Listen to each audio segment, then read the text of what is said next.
The famine in Moab left the land cracked and empty. For a woman named Naomi, the barrenness was deeply personal. She lost her husband, Elimelech, and soon after, both of her sons died, leaving her an isolated widow in a foreign country. Sudden tragedy often throws us into a crucible of doubt.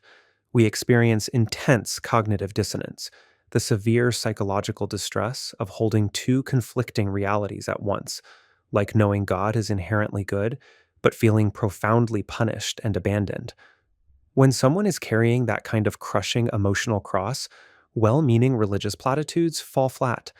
Telling a grieving mother to simply hope for a happy ending or to read her scriptures more does nothing to lighten the physical weight of her sorrow. Time alone does not heal absolute devastation.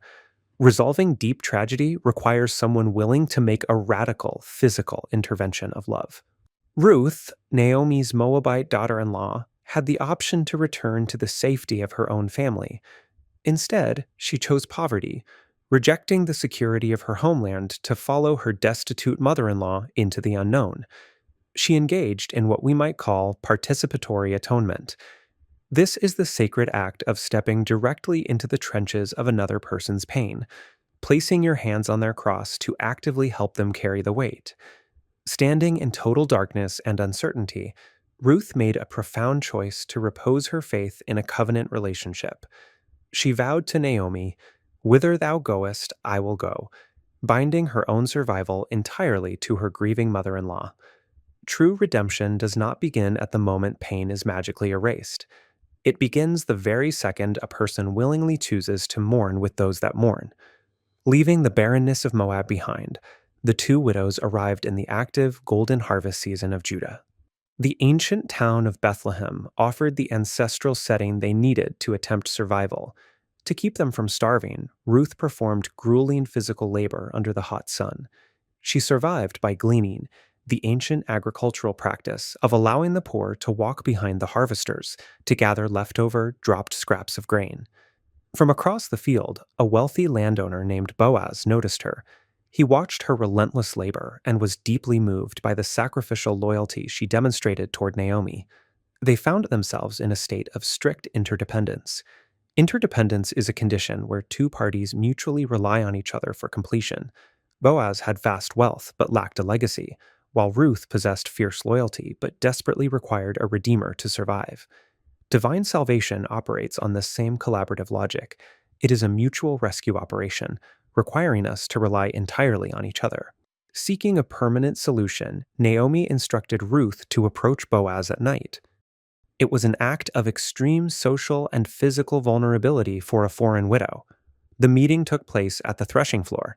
A threshing floor was a flat, hard outdoor surface where farmers crushed harvested crops to separate the edible seeds from the stalks, serving as the communal center where economic futures were secured. Ruth's request for Boaz to spread his cloak over her was a calculated legal and spiritual appeal. She was asking him to assume the role of kinsman redeemer, a protector obligated to rescue a family member from ruin. Boaz reacted with immediate honor. He recognized her courage and agreed to step into the redeemer role, legally committing to lift the heavy burdens carried by both Ruth and Naomi. Establishing a true saving covenant requires two distinct elements coming together: the profound courage to ask for grace in a moment of vulnerability, and the absolute righteousness to freely grant it. Ruth and Boaz married in the sunlight. Soon after, they welcomed a son named Obed, restoring life and a future to Naomi's once-dead family line. This animated family tree shows how their localized union created the direct ancestral foundation for Israel's kings. Obed fathered Jesse, who fathered King David. Tracing the line upward, this specific lineage continues unbroken through history, ultimately culminating in the birth of Jesus Christ.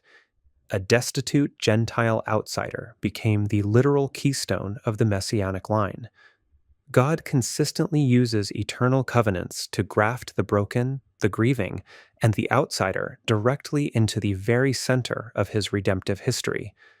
The restoration of Naomi's family required Ruth and Boaz to act as equal partners in a shared covenant.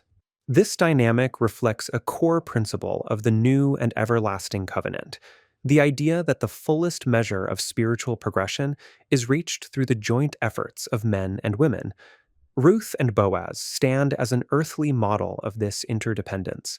By uniting their strengths, his means and her loyalty, they achieved a legacy that neither could have secured alone. Ruth's story shows how faithfulness and love can turn sorrow into blessing, binding generations together.